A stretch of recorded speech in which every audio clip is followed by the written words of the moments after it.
کی ذات گرامی کے حضور ایک نذرانہ جو ہے وہ پہنچایا جائے. تابی صاحب سے نعت کی گزارش. میں ایک اعلیٰ حضرت کی ایک نعت ہے بڑی مشہور و معروف. زمین و زماں تمہارے لیے، مکین و مکان تمہارے لیے، چنین و چنا تمہارے لیے، بنے دو جہاں تمہارے لیے. اس کے علاوہ اعلیٰ حضرت نے بھی تو کمال کیا. ان کے چھوٹے بھائی تھے حسن رضا خان صاحب، انہوں نے بھی کمال نعتیں لکھی ہیں. حافظ مظہر الدین ہیں، محسن کاکور بھی صاحب رحمۃ اللہ علیہ ہیں. تو اب میں نعت کے یہی کر سکتا ہوں کہ 2-3 شعر ایک نعت کے، 2-3 شعر دوسری نعت کے. وہ آپ نے نعت سنی ہوگی، بہت مشہور بھی ہوئی. یہ سب تمہارا کرم ہے آقا کے بعد اب تک بنی ہوئی ہے. اور میں سمجھتا ہوں یہ نعت میرے سرکار کی دربار میں مقبول ہے. یہ نعت اس لیے کہ یہ نعت میں نے ریاض الجنہ میں کھڑے ہو کے پڑھی ہے. سرکار کے سرانے مبارک جہاں کسی کو زور سے بولنے کی اجازت بھی نہیں ہوتی، لیکن میری خوش بختی ہے کہ میں نے وہاں سرکار کے سرانے کھڑے ہو کر یہ نعت پڑھی ہے. تو اس کے 2-3 شعر عرض کرتا ہوں. زمین و زمان تمہارے لیے، مکین و مکان تمہارے لیے، چنین و چنا تمہارے لیے، بنے دو جہاں تمہارے لیے، چنین و چنا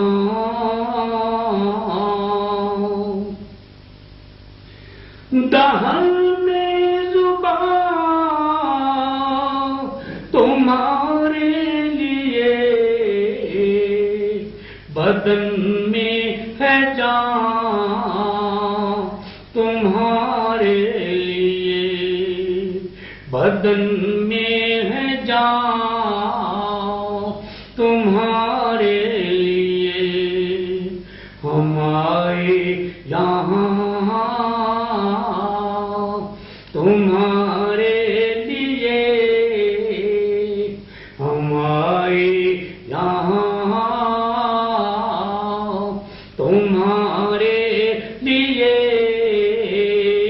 اٹھے بھی وہاں تمہارے لیے. زمین و زمان.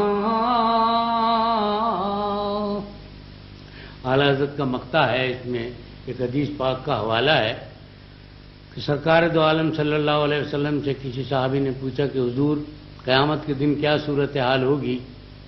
تو آقا نامدار نے فرمایا کہ قیامت کے دن میرے ہاتھ میں لواء الحمد ہوگا، حمد کا جھنڈا، اور میرے امتی میرے اس جھنڈے کے نیچے ہوں گے.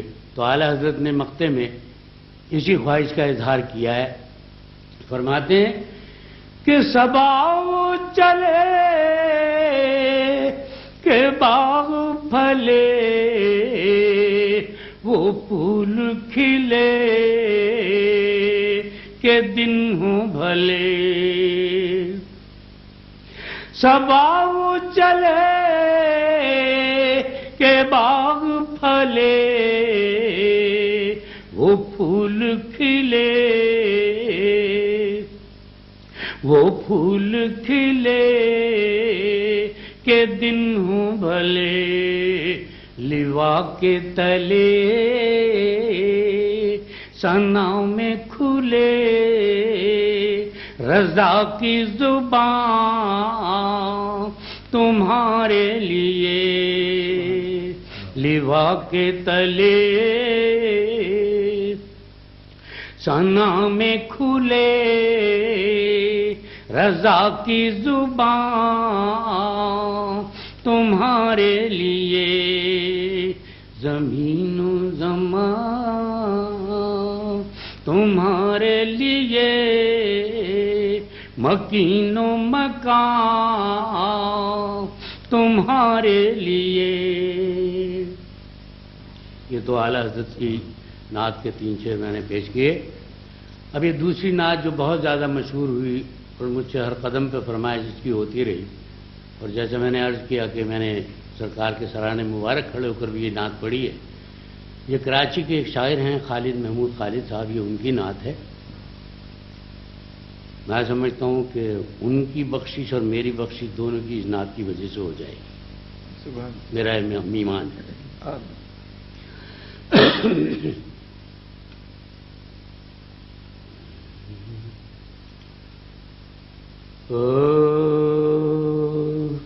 یہ سب تمہارا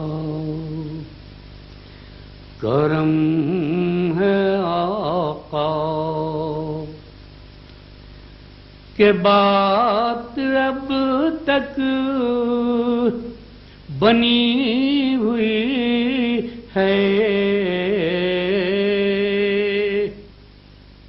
کوئی سلیقہ ہے آرزو کا، کوئی سلیقہ ہے آرزو کا. نہ بندگی میری بندگی ہے، یہ سب تمہارا کرم ہے آقا. عطا کیا مجھ کو درد الفت، یہ کب تھی اس پر خطا کی قسمت، یہ کب تھی اس پر خطا کی قسمت. میں اس کرم کے کہاں تھا قابل، میں اس کرم کے کہاں تھا قابل. حضور کی بندہ پروری ہے، یہ سب تمہارا کرم ہے آقا. بشیر کہیے نذیر کہیے، انہیں سراج منیر کہیے، انہیں سراج منیر کہیے.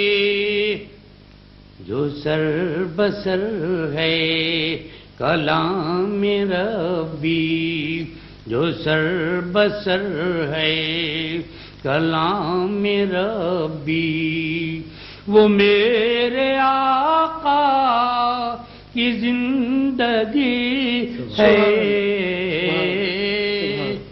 یہ سب تمہارا کرم ہے آقا.